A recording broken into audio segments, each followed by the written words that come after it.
Salut tout le monde, bienvenue pour cette nouvelle vidéo. Aujourd'hui je vous retrouve pour un petit point lecture parce qu'il s'imposait. J'ai plein de livres à vous présenter, donc on va commencer tout de suite. Alors la dernière fois il me semble je vous laissais avec pour toute nouvelle lecture, donc pour lecture en cours, Qui est Mara d'ailleurs, donc de Michel Hodgkin, que j'ai lu en lecture commune avec mon amie Chloé du blog et de la chaîne Livres et compagnie. Et donc ce livre je l'ai bien sûr terminé et je l'ai pour ma part beaucoup aimé. Ce n'est pas non plus un énorme coup de cœur parce que j'ai trouvé peut-être quelques longueurs de temps en temps au début, mais dans l'ensemble c'est une super découverte, une très bonne lecture. Et la fin nous laisse sur un cliffhanger de malade. J'ai vraiment très envie de lire le tome 2. Donc voilà, pour ceux qui ne connaissent pas l'histoire, enfin le pitch global du livre, donc c'est Mara, une jeune adolescente qui, comment par un soir, par un soir va perdre ses amis dans d'étranges circonstances, dans un accident. Elle va se réveiller à l'hôpital en ne se souvenant plus de rien, mais elle va donc savoir que ses amis ont disparu. Et donc voilà, elle va souffrir terriblement de la perte de ses amis et du coup elle va décider, elle va demander en tout cas à ses parents de déménager. Donc elle va déménager dans une nouvelle ville pour essayer de prendre un nouveau départ, mais ça va pas se passer exactement comme elle l'avait prévu. Donc moi au début, même en lisant la 4e de couverture, je pensais plus à un peu un thriller ou en tout cas un contemporain, mais je pensais pas entrer dans le fantastique. Au final c'est... Enfin, je sais pas si on peut appeler ça fantastique ou pas parce qu'on ne traite absolument pas de loup-garou ou de vampire ou de quoi que ce soit. Mais je trouve qu'il est indéfinissable ce livre. Au début, ça pourra totalement s'ancrer dans le monde réel, mais après il y a un peu d'imaginaire, je trouve, qui vient s'ancrer là-dedans. On pourrait peut-être même limite croire à une pathologie psychiatrique de la part de notre héroïne qui pourrait avoir de sacrées hallucinations. Et au final, plus on avance dans le livre et plus on est happé par cette histoire, on veut savoir ce qui est arrivé à ses amis. Il lui arrive des choses assez étranges, c'est en tout cas très étrange, très intriguant. Et moi ça m'a vraiment donné des frissons par moments. Ça fait pas peur, mais voilà, c'est extrêmement intriguant. Moi ça m'a beaucoup intriguée. Je suis très curieuse de savoir la suite et en tout cas le fin mot de l'histoire, parce que je crois que si je me trompe pas que c'est une trilogie. Mais déjà rien que ce tome là, il est un peu long je trouve sur le début. Moi je l'ai trouvé un petit peu longué sur le début, mais vraiment pas beaucoup. Mais j'ai beaucoup apprécié toute la suite. Voilà, les personnages sont très attachants. J'aime beaucoup le personnage de Mara. Et elle est en fait aussi perdue que nous. Ça se bouscule à la fin, il se passe vraiment tout un tas de choses. Et donc voilà, vraiment je vous le conseille. C'est un super bouquin. Moi je l'ai beaucoup aimé. Par contre j'ai trouvé quelques petites coquilles. Alors ça je sais pas si c'est la traduction ou mon exemplaire qui est comme ça. Enfin ça c'est toujours un petit peu dommage, mais ça n'en relève rien à l'histoire. Donc voilà, je vous le conseille vraiment si vous avez envie de découvrir ce livre, parce qu'on en entend beaucoup parler sur la blogo. Et moi je suis très contente de l'avoir lu et de l'avoir en plus en livre papier dans ma bibliothèque, ça me fait très plaisir. Donc voilà, je vous le conseille vraiment parce qu'il m'a pas mal plu. Ensuite j'ai lu un livre qui traînait depuis des lustres dans ma palle, enfin des lustres peut-être pas, mais je crois que ça fait bien 2 ans qui traînait dans ma page. Justine de Fairy Neverland pourtant en fait des éloges, et vu qu'elle organisait avec Lucie de Loulali et Noémie Guignacapa un book actually sur ce livre et aussi sur le film, bah voilà, du coup j'avais vraiment envie de participer à ce book actually. Donc du coup je l'ai lu, ça m'a incité à le sortir de ma palle. Il s'agit de Si je reste de Gail Forman. Donc vous voyez, moi j'ai la toute vieille édition. Donc déjà quand j'ai voulu commencer ce livre, j'ai eu la mauvaise surprise de voir qu'il me manquait des pages au début. J'avais mis un mot sur la page Facebook, j'étais mais dégoûtée. En fait vous voyez, mon roman commence directement comme ça et il commence à la page 17. Et il n'y a absolument pas de marque ou quoi de déchirure. Et vu que c'est un livre en plus que j'ai acheté d'occasion, voilà, j'avais pas forcément fait attention. Et c'est en en l'ouvrant, voilà, que je me suis dit mais mince c'est bizarre, il n'y a même pas, vous savez normalement il y a une page avec le nom de l'auteur, etc. La page de un peu une page de présentation. Et là rien, et je me dis mais c'est bizarre, il commence pas comme ça ce livre. Et du coup je me suis dit c'est bizarre, ça commence à la page 17, il y a un souci, donc je vous en ai parlé sur la page Facebook. Il y a une de mes abonnées qui m'a adorablement envoyé l'e-book, donc du coup j'ai commencé ma lecture sur ma Kobo et je l'ai terminé, il me manquait quoi, 5 pages, quelque chose comme ça. Donc voilà, je l'ai commencé sur Kobo et je l'ai terminé sur mon exemplaire papier. Et ce que j'ai pensé de ce livre, j'ai bien aimé, mais je m'attendais à avoir un gros coup de cœur. Et au final, je pense que j'en ai attendu peut-être un petit peu trop de ce roman, parce que c'est pas un coup de cœur, c'est une très belle lecture, c'est pas une déception du tout. Mais je pense que j'en attendais plus, peut-être au vu des éloges que j'ai pu entendre. Je m'attendais à un petit peu plus, peut-être un peu plus émouvant, même si c'est un livre vraiment très émouvant. Mais pour ma part, j'ai été beaucoup plus émue par d'autres livres que par celui-ci. Donc je vous raconte pas le pitch, je pense que vous le connaissez. Oh, j'ai du mal à parler, excusez-moi, je vous tourne la vidéo, il est super tard, je commence à fatiguer. Bref. Mais donc si je reste, je l'ai bien aimé, mais je m'attendais peut-être à un livre déjà un peu plus long. Il est très court, tout se passe très vite. J'aurais aimé peut-être plus d'émotions et plus de passages, comment dire, où les proches de Mia étaient à son chevet pour la faire revenir entre guillemets. Donc voilà, j'aurais peut-être aimé plus de ça. J'ai bien aimé le personnage d'Adam par contre. C'est un peu le prince charmant des temps modernes. Donc voilà, il m'a bien plu.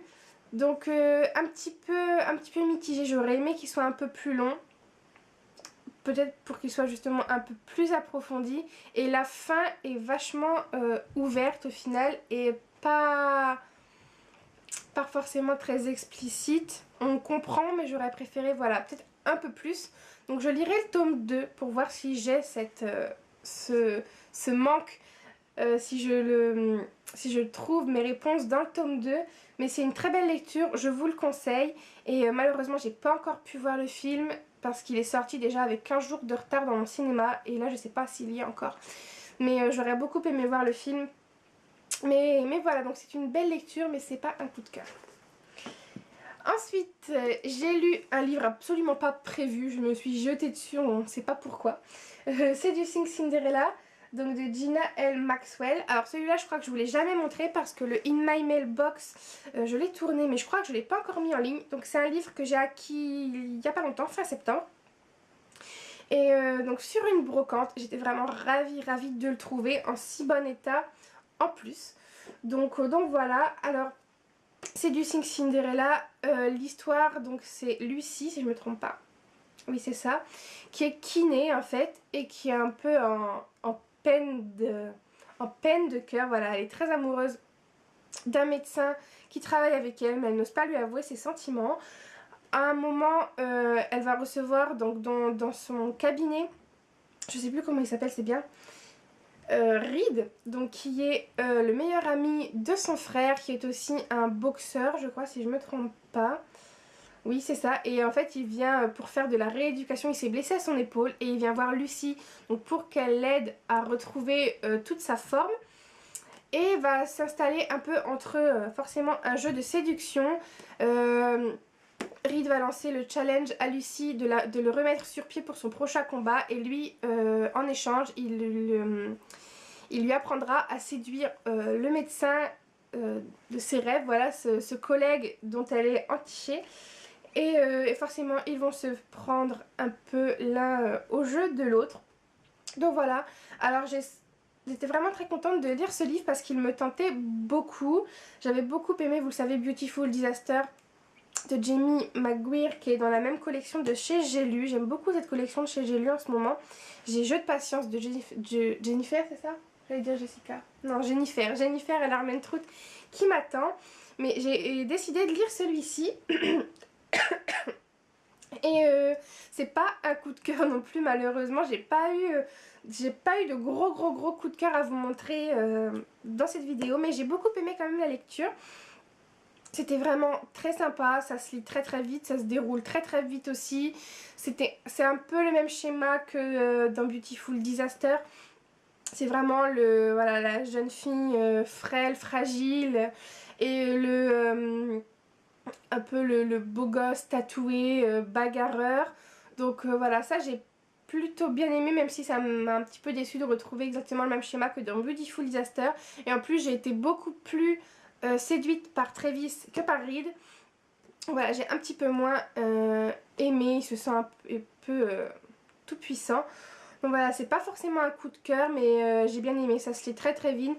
Très très vite. Les scènes de sexe ne sont pas forcément dégradantes ou quoi, elles sont plutôt bien écrites, elles sont plutôt, voilà, plutôt agréables à lire. Donc il y a pas, c'est pas comme dans 50 nuances de Grey où voilà, ça m'avait peut-être un peu plus marqué. Là voilà, c'est pas dégradant du tout, c'est plutôt bien écrit et c'est pas non plus ça pendant tout le livre. Donc il y a vraiment un fond à l'histoire, donc c'est comme dans Beautiful Disaster qui m'a vraiment beaucoup plu. Donc voilà pour celui-ci, si vous avez aimé Beautiful Disaster, je pense que vous pouvez l'apprécier. C'est pas, voilà, c'est pas de la grande littérature, mais pour passer un petit moment sympa, franchement, voilà, ça m'a changé les idées et c'est tout ce que je lui demandais.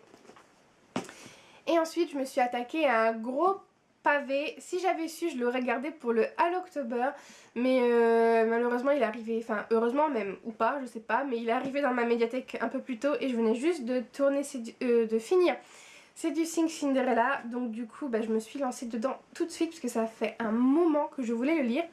Et il s'agit de Animal, donc la malédiction de boucle d'or de Victor Dixon. Oh, j'ai du mal, je suis vraiment désolée. Donc c'est une grosse brique que pourtant j'ai pas mis tant de temps que ça à lire. Donc j'ai vraiment beaucoup aimé, c'est une réécriture de conte de boucle d'or et les trois ours. Et j'ai vraiment adoré. Je peux pas dire que c'est un coup de cœur parce qu'il y a aussi eu de longueur dans ce livre.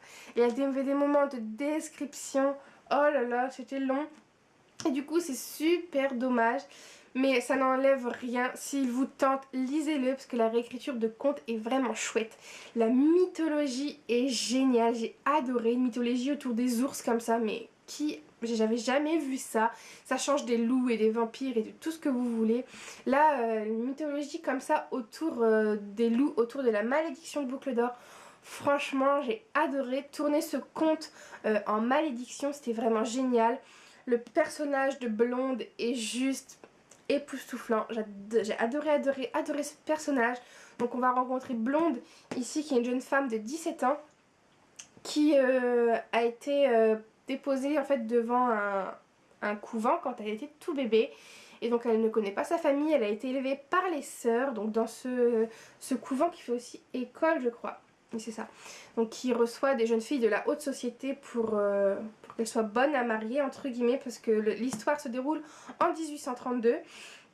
Donc voilà, on découvre Blonde qui est la seule à avoir cette chevelure d'or, ses grands yeux bleus, elle est un peu la risée des autres jeunes filles. Aussi parce qu'elle est la petite protégée des sœurs puisque c'est elles qui l'ont élevée. Elle sait aussi qu'elle ne quittera certainement jamais les murs du couvent, alors que les autres jeunes femmes sont destinées, elles, voilà, à un mariage, elles sont là pour ça. Donc voilà, on commence sur ça. Donc Blonde est assez fragile, elle est frêle, voilà, elle n'a jamais vu le monde extérieur. Et donc j'ai vraiment beaucoup apprécié ce personnage parce que dès qu'elle va avoir un certain grimoire entre les mains, et ben elle va commencer à se révéler, elle va devenir vraiment très courageuse. Et voilà, j'ai vraiment beaucoup aimé ce personnage, j'ai beaucoup aimé ce livre parce que la mythologie est vraiment chouette. Les personnages sont super chouettes aussi, j'ai beaucoup aimé Blonde. J'ai beaucoup aimé le garçon aussi, je ne sais plus comment il s'appelle. C'est ennuyeux. J'ai envie de dire Gaspard. C'est ça. C'est Gaspard. Voilà, j'ai vraiment beaucoup aimé. Malheureusement, comme je vous le disais, des moments, des petits passages vraiment très descriptifs où c'était long. Et limite, j'avais envie de lire en diagonale. Voilà, mais c'est aussi pour décrire tous les beaux paysages parce qu'on va en France, en Italie. si je me trompe pas. Oui, c'est ça, parce que l'histoire débute en France, dans les Vosges. On va aussi près du Vatican en Italie. Donc voilà, c'est ces moments-là où ils sont très descriptifs. Victor Dixon veut vraiment nous ancrer dans les paysages et dans son univers. Donc c'est pas un mal non plus, mais c'est vrai que moi, qui en plus était plongée dans le livre, qui voulait vraiment savoir le fin mot de l'histoire, j'en avais rien à faire, qui me décrivent les paysages à ce moment-là. Mais voilà, donc c'est un petit point négatif. Mais c'est vraiment une très belle lecture, une très belle réécriture de contes. J'aime vraiment beaucoup les réécritures de contes, vous le savez. Mais alors celui-là, j'ai vraiment beaucoup apprécié. Donc je suis ravie de l'avoir lu. Et donc voilà, je vous le conseille vivement. Et pour terminer, donc je vous montre pas ma future lecture en cours parce qu'elle fera partie du Halloctober. Donc normalement la vidéo Halloctober est déjà en ligne, donc vous savez quelle est ma sélection de livres. Mais il y a un livre que je vais lire en ce mois d'octobre qui sera à part de Halloctober parce que c'est un partenariat. Qu'il faut que je rende ma chronique fin octobre, donc je suis bien obligée de faire une petite entaille dans le contrat de Halloctober et de le lire. Donc il s'agit de Loin de Paris de Jean-Marie Perrier, donc que j'ai reçu des éditions Quéro par la masse critique Babelio. Donc je suis vraiment ravie de l'avoir reçu parce que c'est la première fois en plus que je suis sélectionnée pour la masse critique Babelio. Et j'étais vraiment contente et je m'y attendais pas parce qu'en plus il devait être quoi 20-21 heures quand je me suis rendu compte que c'était ce jour la masse critique Babelio. Et du coup forcément quand je me suis rendue sur le site il restait plus beaucoup de livres. Mais il y avait celui-ci, j'avais regardé, le résumé m'intriguait et je sais pas pourquoi j'avais envie de le lire. C'est absolument pas le genre de livre que je lis d'habitude. Donc c'est apparemment, donc c'est... l'histoire de Jean-Marie Perrier. Il nous raconte son histoire, c'est un peu comme un témoignage. Il nous raconte un peu son histoire de vie. Et donc, d'après ce que j'ai cru comprendre, il vivait à la ville, donc près de la capitale, et il va un peu s'exiler entre guillemets à la campagne. Et apparemment, on va pas mal voyager avec lui, on va même aller à New York. Donc voilà, il y a aussi des photos de sa vie dans le bouquin. Donc voilà, ça m'a donné envie sur le moment. Et là, je suis même encore assez curieuse de le lire. Donc voilà, je suis vraiment ravie. Il faut essayer de temps en temps, je pense, de lire d'autres choses. Donc voilà, j'ai jamais lu ce genre de livre à part les témoignages de santé. Donc voilà, là, ça sera autre chose. Et ça a l'air vraiment de bien se lire. Et donc voilà, je vous en parlerai en tout cas très bientôt et vous aurez ma chronique fin du mois sur le blog. Donc voilà tout le monde, c'est tout pour moi pour ce petit point lecture. Je vous montre pas non plus de lecture à venir parce que ça sera des lectures d'Halloctober. Mais voilà, j'avance déjà bien dans le challenge, donc dans le petit challenge, dans le concept, donc je suis très contente. En tout cas, je vous fais à tous de très gros bisous. N'hésitez pas à me dire dans les commentaires si vous avez lu ces livres, si vous les avez aimés, ce que vous en avez pensé. Et puis voilà, je vous retrouve très vite pour une nouvelle vidéo. Et puis je vous fais à tous de très gros bisous.